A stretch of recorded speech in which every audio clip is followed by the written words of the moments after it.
श्री स्वामी समर्थ. नमस्कार मंडळी, स्वागत आहे तुमचे माझ्या यूट्यूब चॅनलवरती. आजचा दिवस तुम्हाला खूप छान सुखाचा आनंदाचा जाऊ हीच मी स्वामींच्या चरणी प्रार्थना करते आणि आज या नवीन व्हिडिओला सुरुवात करते. उद्या 13 जानेवारी वार मंगळवार आणि या दिवशी आलेले आहेत भोगी. मकर संक्रांतीच्या एक दिवस अगोदर भोगी हा सण साजरा केला जातो.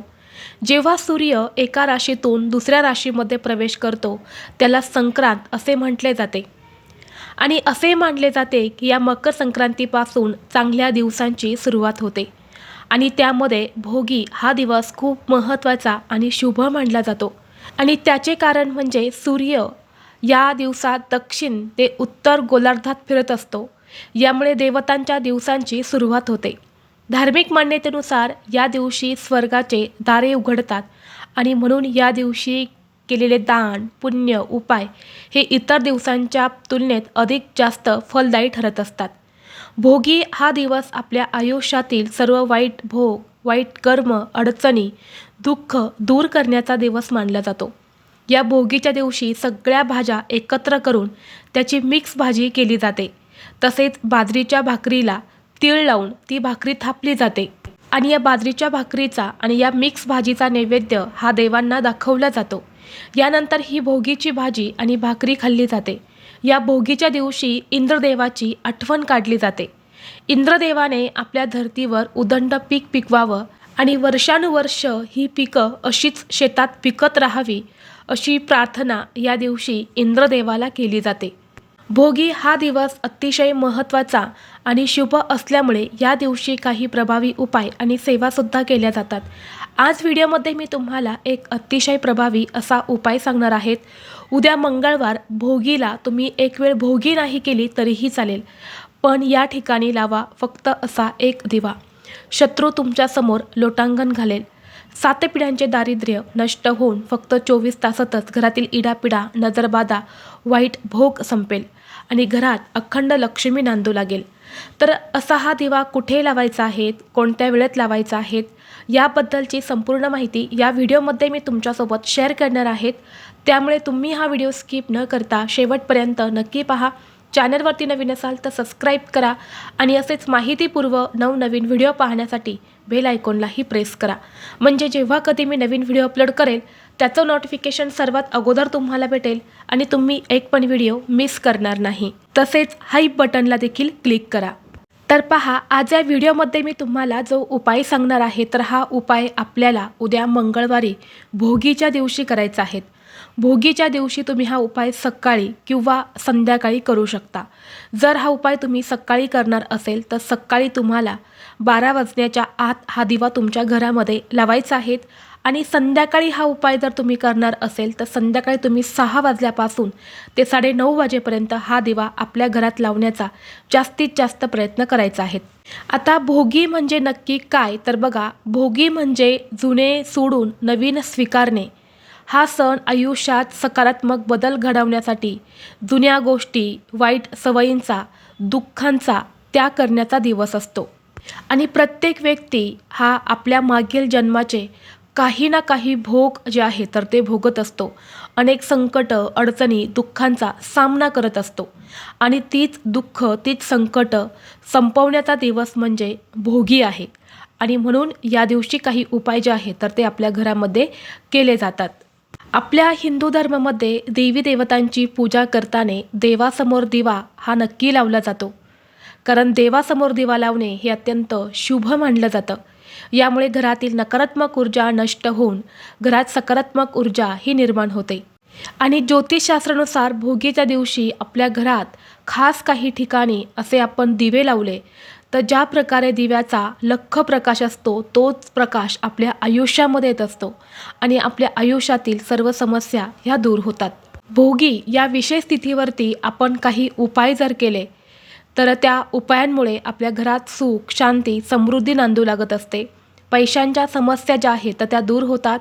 आपलं अडलेली कामं जी असतात तर ते देखील पूर्ण होतात आणि म्हणून आपल्याला उद्या भोगीच्या दिवशी हा उपाय जो आहे तर तो करायचा आहे.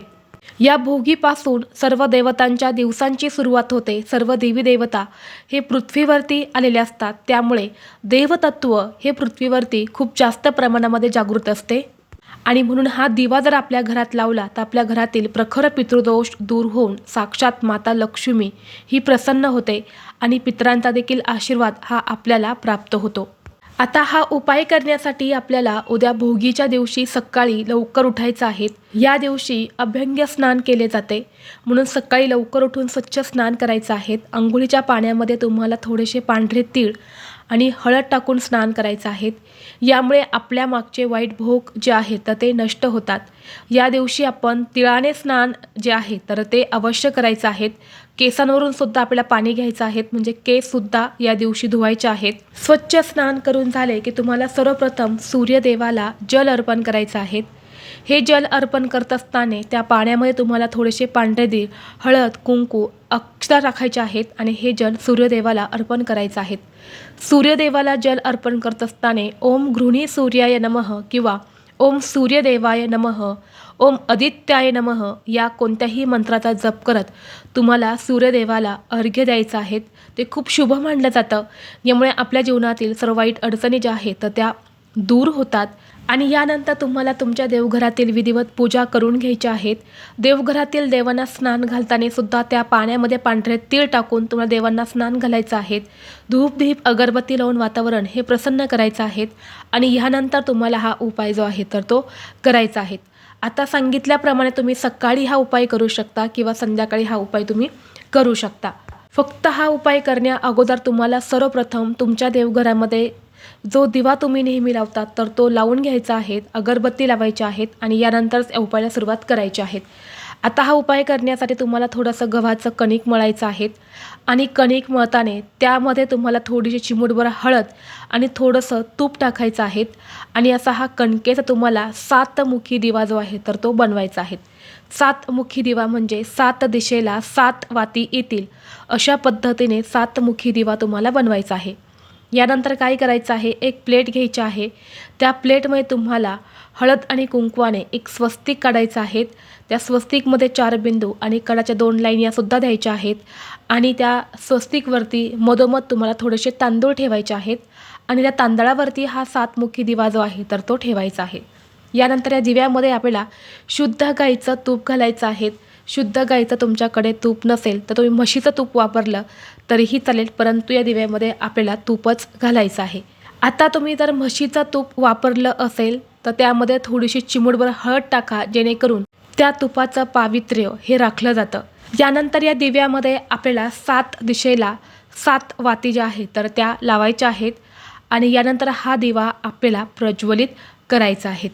दिवा प्रज्वलित केला की त्या दिव्याला हळद, कुंकू, अक्षदा, फुले तुम्हाला अर्पण करायचे आहेत. धूप दीप अगरबत्ती जी आहे तर ती ववाळून घ्यायची आहेत. यानंतर हा दिवा देवघरासमोर ठेवून एक आसन टाकायचं आहे. आसनावरती बसायचं आहे आणि तुम्हाला 21 पांढरे तीळ जे असतात तर ते आपल्या उजव्या हातामध्ये घ्यायचे आहेत.